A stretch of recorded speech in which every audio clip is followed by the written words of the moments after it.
తాకట్లో ఉన్న మీ బంగారాన్ని విడిపించి ఆ రోజు ఆన్లైన్ రేటుకి కొంటాం. Sharma gold company. ఇందాక మన కలెక్టర్ గారు మాట్లాడుతూ ఇందాక లైబ్రరీ చూశాను. లైబ్రరీ చూస్తే చిన్న లైబ్రరీ ఉంది, దానికి బీరువాలన్నీ ఉన్నాయి, కానీ లోపల పుస్తకాలు అంటే ఇంతమంది ఇన్ని వందల మంది విద్యార్థులకు సంబంధించిన పుస్తకాలు లేవని అనిపించింది. అలాగే కంప్యూటర్స్ చూస్తే ఎలా నేర్చుకున్నారంటే ఒక 10 కంప్యూటర్స్ ఉన్నాయి. వాటికంటే నేను నా వైపు నుంచి నేను మీకు ఒక ఫుల్ లైబ్రరీ మీకు డొనేట్ చేస్తాను.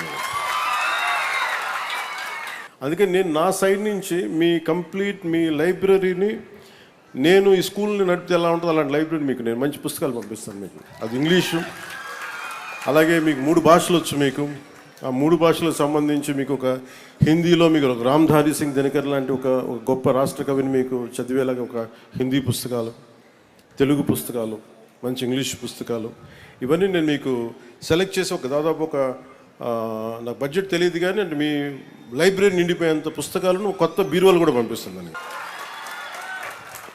జస్ట్ 10 కంప్యూటర్స్ ఉన్నాయంటే నేను నా సైడ్ నుంచి మీకు ఒక 25 కంప్యూటర్స్ నేను మన స్కూల్కి పంపిస్తాను. సో ఇవన్నీ చేసి పెడతాను. మార్షల్ ఆర్ట్స్ నేర్పించిన ట్రైనర్ శ్రీ మిస్ గౌస్య. మనం ఆడబిడ్డల్ని చదువుతో పాటు మానసిక దారుఢ్యం, దేహ దారుఢ్యం కూడా చాలా అవసరం.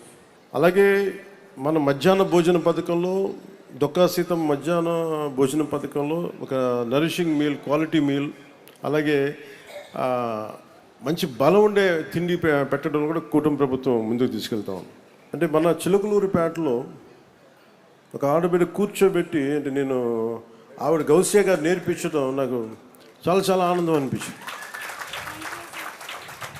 మిమ్మల్ని మనస్ఫూర్తిగా నేను అభినందిస్తున్నాను. ఎందుకంటే నాకు మార్షల్ ఆర్ట్స్ నేర్చుకోవడం ఒక చిన్న పెంకు ఒక పలక పాల్గొట్టడం ఎంత కష్టం నాకు తెలుసు. అలాంటిది ఆడపిల్లల చేత నేర్పించారు. I truly appreciate. Thank you.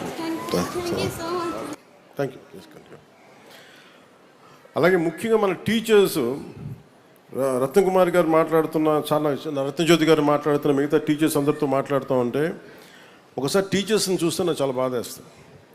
ఇంట్లో 2 పిల్లలు ఉంటే తల్లిదండ్రులు మా ఇంట్లో చూస్తున్నాను కదా, పిల్లల్ని స్కూల్కి పంపించేస్తే కొంచెంసేపు మాకు ఇంట్లో ఫ్రెష్గా కూర్చోవచ్చు చెప్పి తల్లిదండ్రులు అనుకుంటూ ఉంటారు.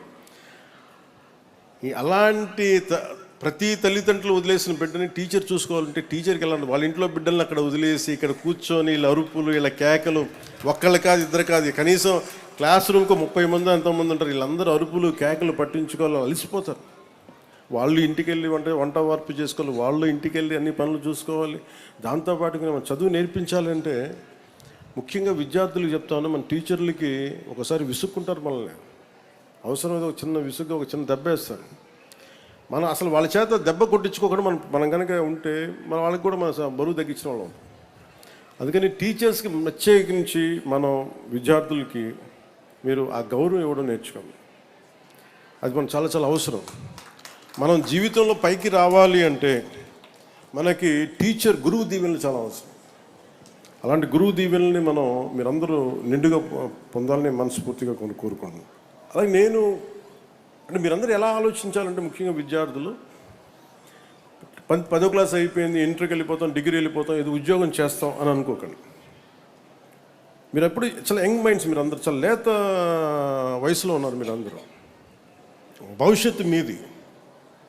ఇక్కడ ఉన్న వాళ్ళందరికీ భవిష్యత్తు మీరు ఉదయించే సూర్యులు. మీరు కొంతమంది ఇప్పుడు కూర్చోబెట్టి మధ్యాహ్నం సూర్యులు ఉన్నారు, అస్తమించే సూర్యులు ఉన్నారు, కానీ ఉదయించే సూర్యులు మీరు.